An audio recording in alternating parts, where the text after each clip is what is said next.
একটা গল্প বলছি শোনো। একদিন আমি আর আমার দুই বন্ধু মিলে ফ্রি ফায়ার খেলছিলাম। আমরা তিনজন স্কোয়াডে ছিলাম, আর চতুর্থ সদস্য হিসেবে একটি র্যান্ডম প্লেয়ার আমাদের টিমে যোগ দিল। ম্যাচ শুরু হওয়ার পর আমরা সবাই নিজেদের মধ্যে কথা বলছিলাম, কিন্তু ছেলেটি একদম চুপচাপ ছিল। আমরা ভাবলাম হয়তো তার মাইক বন্ধ, অথবা সে কথা বলতে পছন্দ করে না, তাই আর কিছু জিজ্ঞেস করিনি। ধীরে ধীরে ম্যাচের শেষের দিকে পৌঁছে গেলাম। তখন হঠাৎ ছেলেটি নরম গলায় বলল, রিভাইভ করে দাও ইয়ার। আমরা তাকে রিভাইভ করলাম। তারপর আমি মজা করে জিজ্ঞেস করলাম, তুমি এতক্ষণ ধরে চুপচাপ ছিলে কেন? কিছুক্ষণ নীরব থাকার পর সে বলল, সারাদিন কাজ করি, পরিবারের দায়িত্ব, চাপ, তার উপরে আবার বন্ধুদের সঙ্গে সবসময় হাসি মুখ করে থাকতে হয়। পরিবারের সঙ্গে নিজেকে অনেক ভালো আছি বোঝাতে হয়। সবকিছু মাথায় নিয়ে দিন কাটে। রাতে একটু সময় পাই, তখন দুই একটা ম্যাচ খেলি, তারপর ঘুমিয়ে পড়ি। সকালে আবার কাজে চলে যাই।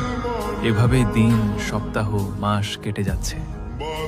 সে একটু থেমে আবার বলল, জানো, মাঝে মাঝে মনে হয় জীবনটা কত অদ্ভুত। নিজের কথা শোনানোর মতো কেউ নেই। মন খারাপ হলে কারো কাছে খুলে বলতে পারি না। আর আজ দেখো, তোমরা তো আমার কেউ নও, তবুও নিজের সব কথা তোমাদের বলছি। তার কথাগুলো শুনে আমরা সবাই কয়েক সেকেন্ডের জন্য চুপ হয়ে গেলাম। যে ছেলেটিকে এতক্ষণ একজন সাধারণ র্যান্ডম প্লেয়ার মনে হচ্ছিল, তার ভেতরে এত কষ্ট জমে আছে সেটা বুঝতেই পারিনি। সেদিন আমরা ম্যাচটা জিতেছিলাম কিনা সেটা এখন আর মনে নেই, কিন্তু সেই অচেনা ছেলেটির কথাগুলো আজও মনে আছে। তখন বুঝেছিলাম, অনলাইন গেমে আমরা শুধু শত্রু আর সতীর্থ খুঁজে পাই না।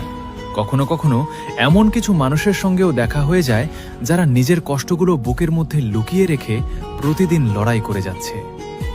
হয়তো বাস্তবে আমরা আর কোনোদিন দেখা করব না, কিন্তু সেই রাতের কয়েক মিনিটের কথোপকথন আমাকে শিখিয়েছিল, প্রতিটি হাসির আড়ালেই একটা না বলা গল্প লুকিয়ে থাকতে পারে।